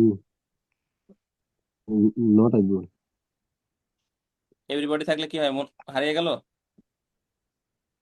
স্যার হু আসবো আর হচ্ছে নট বসবে, নটের সাথে এই একটা There is ভার্ব নিতে এভরি হবে। এভরিকে আমরা কি দিয়ে মান নির্ণয় শিখালাম মনে নাই? ও sir, sir, there is nobody. No, exactly. there is তাহলে there no. Is nobody, But negative. wants to be happy. এই যে, হ্যাঁ, বাট দিতে হবে না, বাট জি ওয়ান্টস টু স্যার, বি অবশ্যই। হ্যাপি। আর এটা কি হবে? Everyone listen to my request. Uh, There is no there is one no one There but is listen but to my request. to my request. no.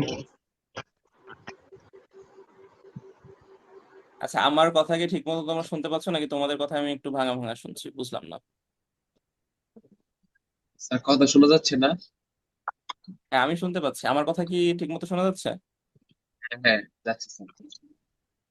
G sir. Sir okay, এখানে হবে there is no but listen to my request. না না, there is no one, তারপর হচ্ছে but listened to my request. There is no one but, But listen to my request.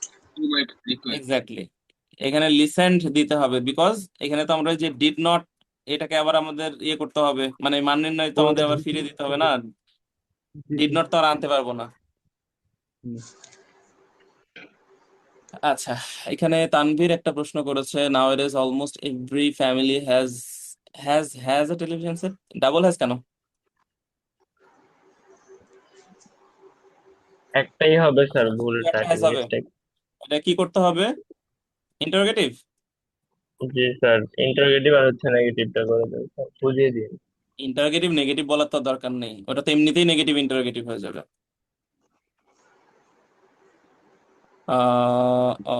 Almost every family has, আচ্ছা, তো খুব ভালো কথা। এটা সবাই আমরা চেষ্টা করি। এখানে আগে দেখো, আমাদের সাবজেক্টের আগে কি আসে নেগেটিভ করার ক্ষেত্রে?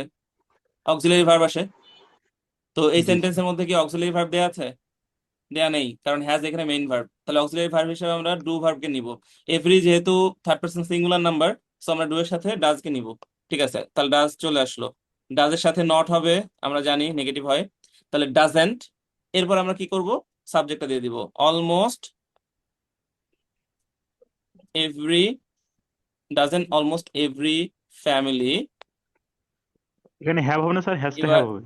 এবার হ্যাভটা হয়ে যাবে কি? হ্যাজটা হ্যাভ। হয়ে যাবে হ্যাভ, বিকজ এই যে টু ভার্বের পরে আমরা ভার্বের বেস ফর্ম বসাই। তাহলে হ্যাভ আ টেলিভিশন, এটা সংক্ষেপে আমি টিভি লিখছি, সেট। আর ওই যে প্রথমে আমাদের যে অ্যাডভার্বটা ছিল, ওই অ্যাডভার্বটাকে আমরা লাস্টে বসে, অ্যাডভার্ব প্রথমে বসতে পারে, লাস্টে বসতে পারে, ইট ডাজন্ট ম্যাটার, অ্যাডভার্বের প্লেসমেন্ট নিয়ে কোনো ঝামেলা নাই।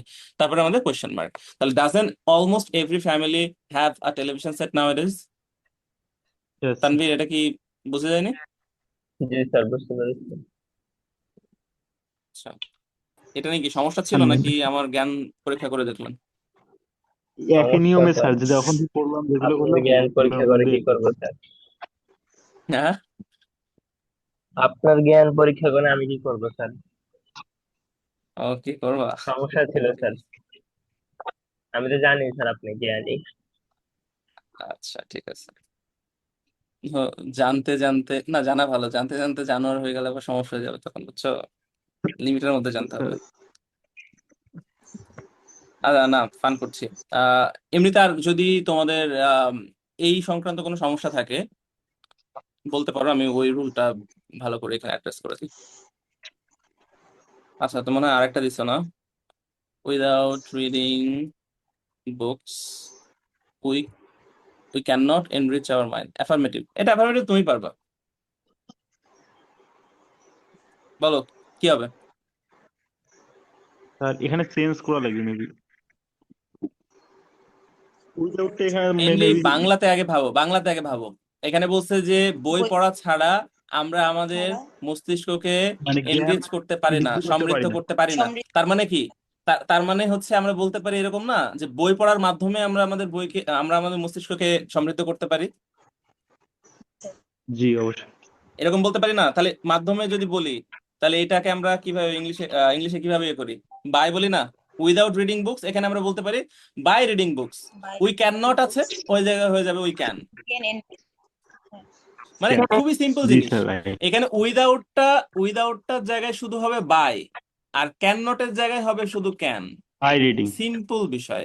উইদাউট রিডিং বুকস মানে বই পড়া ছাড়া we can not enrich our mind, আর এখানে হবে বাই রিডিং বুকস মানে বই পড়ার মাধ্যমে we can enrich our mind. Simple.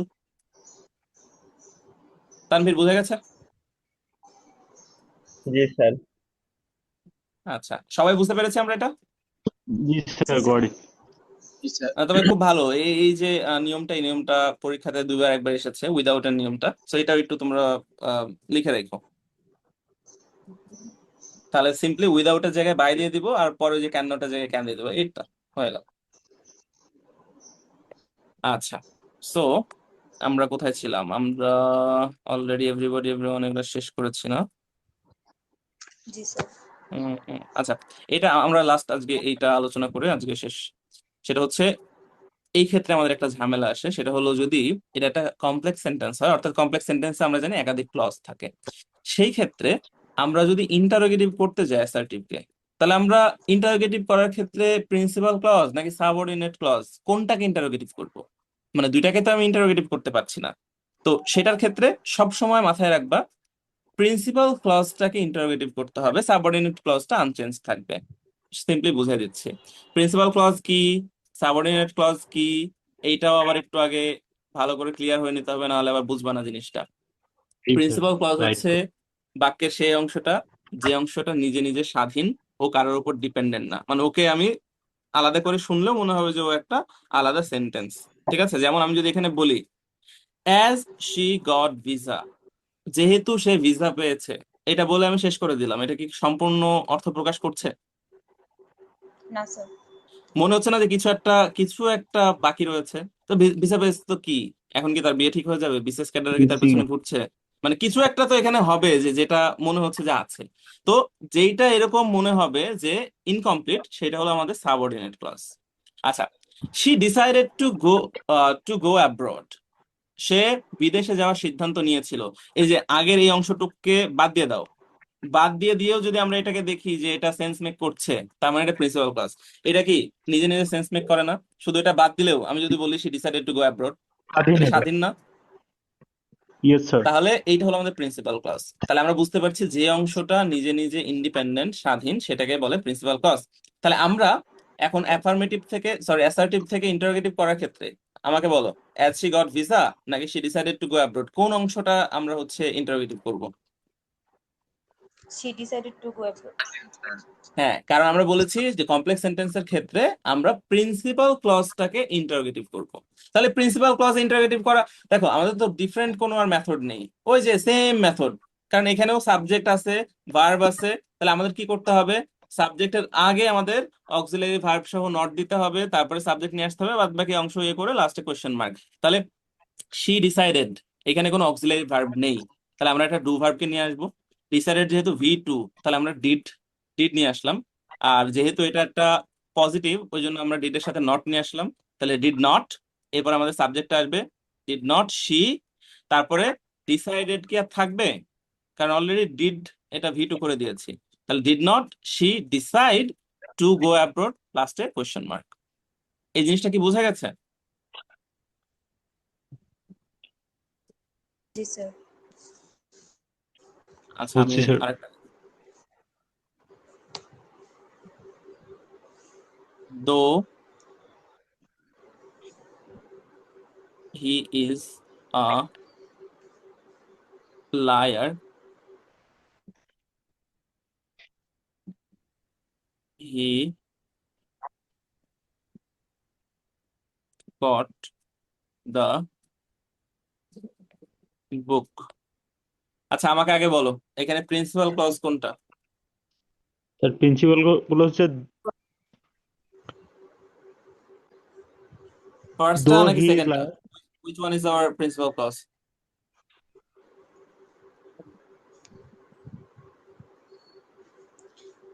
he got the Sir, book. he got sir he got the He got the হবে, book কারণ এখানে হচ্ছে আমাদের প্রিন্সিপাল ক্লজ, বিকজ এইটাকে আমরা আলাদা করে নিলেও it still makes sense. So আমরা ইন্টারোগেটিভ করব কোন অংশে? প্রিন্সিপাল ক্লজ অর্থাৎ he He got got the the book. বুকের। তাহলে এখানে আমরা দো হি ইজ আ লায়ার এই অংশটা সম্পূর্ণ কি করব? অপরিবর্তিত রাখবো। তাহলে দো জি হি ইজ আ লায়ার, এবার আমাকে বলো এটার ইন্টারোগেটিভ। ডিডন্ট হি গেট এটা দ্য didn't বুক? ডিডেন্ট কেন হলো? বিকজ এখানে কোনো অক্সিলারি ভার্ব ছিল got না, ওই গট জন্য আমরা ডু ভার্ব ভার্বকে নিয়েছি। যেহেতু গট আছে ভার্ব টু তে, ওই জন্য ডিড নিয়েছি। নট চলে আসলো ইন্টারোগেটিভ করার জন্য। তারপরে আমরা সাবজেক্ট subject দিলাম হি। তারপরে আমাদের এই ভার্বের বেস ফর্ম হবে, গটের বেস ফর্ম কি? get the book. Get. Get the book. Get the book. হয়েছে? জি জি sir. Sir. Question mark. Question হয়নি, মার্ক। লাস্টে একটা কোয়েশ্চেন মার্ক দিতে হবে। এটা অনেকে আসলে অ্যাসার্টিভ টু ইন্টারোগেটিভ শেখে, কিন্তু যখনই দেখে যে এত বড়, হ্যাঁ, কমপ্লেক্স সেন্টেন্স, একাধিক ক্লজ চলে এসেছে, তখন আবার মাথায় হাত চলে আসে যে এখন করবোটা কি? এখানে দুইটা ক্লজেই কি সাবজেক্টের আগে ভার্বকে নিয়ে যাব কি কি করব? তো সেই জায়গাতে আমি মানে দেখলাম যে এটা আমাদেরকে আলাদা করে একটু আলোচনা এখন করা চিন্তা দরকার। করতে হবে তো আই হোপ আই হ্যাভ যে মেড মাইসেলফ ক্লোজটা ক্লিয়ার। জি স্যার। আচ্ছা, সো আজকের ক্লাসে আমরা এতক্ষণ পর্যন্ত যা যা আলোচনা করেছি, আসলে আমাদের প্রথমে কিছু প্রাইমারি ডিসকাশন করতে যে সময় অনেক চলে গেছে। এইটা আশা করছি জি আগামী ক্লাসে আমরা নতুন করে রিপিট করতে হবে না, যদি তোমরা বোর্ড প্রশ্নগুলো ভালো মতো প্র্যাকটিস করো।